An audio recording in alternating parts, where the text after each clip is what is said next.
हर हर महादेव। माता रानी आप सबको खुश रखे, मंगलमयी रखे। महाकाली का आशीर्वाद सब मेरे बच्चों पर बना रहे।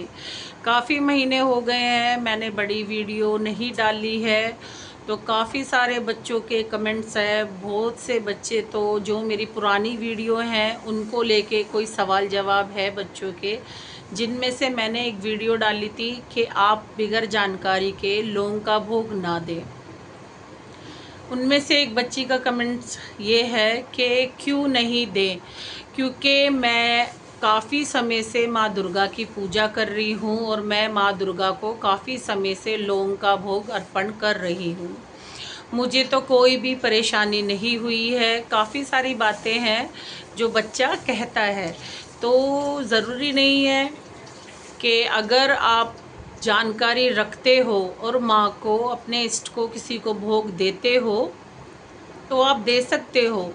मेरा कहने का मतलब ये है कि जिन बच्चों को जानकारी नहीं है, जो बच्चे किसी के भी देखने से यूट्यूब पे या इधर उधर अपनी रिश्तेदारी में या कहीं भी मंदिरों में देखते हैं, तो वो क्या करते हैं, बिगर जानकारी के अपने इष्ट को भोग दे देते हैं।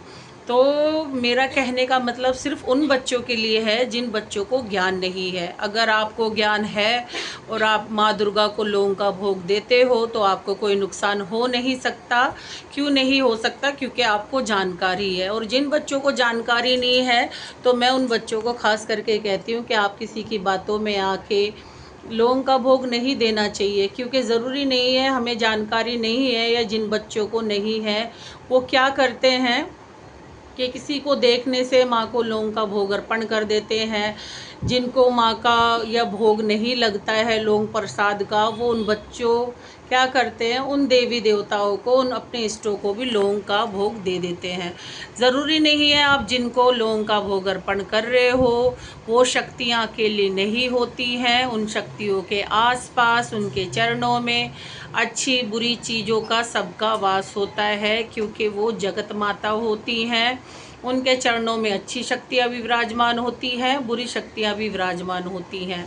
तो आप नहीं जानते, आपको ज्ञान नहीं होता कि भोग माँ को आप अर्पण कर रहे हो, माँ स्वीकार कर रही हैं या नहीं कर रही हैं, या वो लौंग का जो भोग है आप दे रहे हो वो किसी नेगेटिव शक्ति या नेगेटिव चीज़, ऊर्जा के पास जा रहा है वो भोग। अगर आप किसी नेगेटिव ऊर्जा के पास आपका वो भोग जा रहा है तो ज़रूरी नहीं है आपको एक ही दम परेशानी होगी।